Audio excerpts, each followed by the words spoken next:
Let's have a look at how we can build engagement and resilience in our teams. Evidence will show that teams where people are engaged also tend to be more resilient. So by building engagement, we're also building resilience. Now let's have a look at what the benefits of engaged teams are.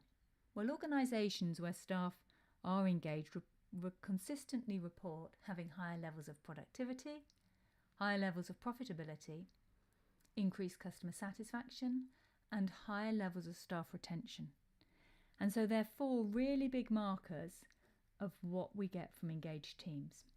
And so the question that follows then is, how can we help develop teams that are engaged and are therefore also more resilient? And Gallup's Q12 predictors are ones that are used worldwide to show what leads staff to be engaged. So the first predictor is that staff know what's expected of them at work. And as managers, we can control this by talking with them about KPIs and targets, ensuring that they're clear about what's expected of them day by day and week by week, and trying to clarify any confusion there might be. The second predictor is that staff have the materials and equipment, information and processes they need to do their work right. And we may not have full control over this, but we may need to talk to supervisors or managers, more senior people in the organisation, to try and get our team the materials and equipment, information and processes they need to do their job. The third predictor says that at work, I have the opportunity to do what I do best every day. We know from research that staff who are in roles that play to their strengths are 6 times more likely to be engaged at work than staff who aren't, and 3 times more likely to report having an excellent quality of life in general. And so as managers, we can talk with staff about what their strengths are and see if we can find ways of altering roles that play to their strengths.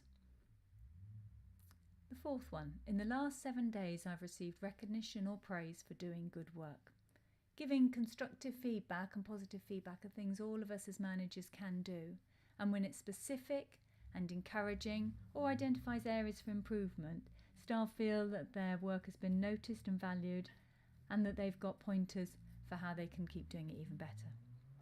Number 5, my supervisor or someone at work seems to care about me as a person. It's not just what I do, but it's me as a person.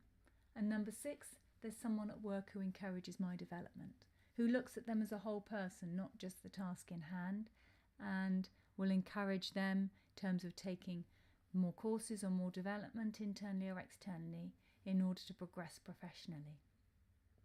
The 7th one is that at work my opinions seem to count, that people listen to me and that what I say makes a difference where it is able to. The 8th one is that the mission or purpose of my company makes me feel like my work is important, that I know the bigger picture and I know how my work contributes to that. Number 9, my fellow employees are committed to doing quality work.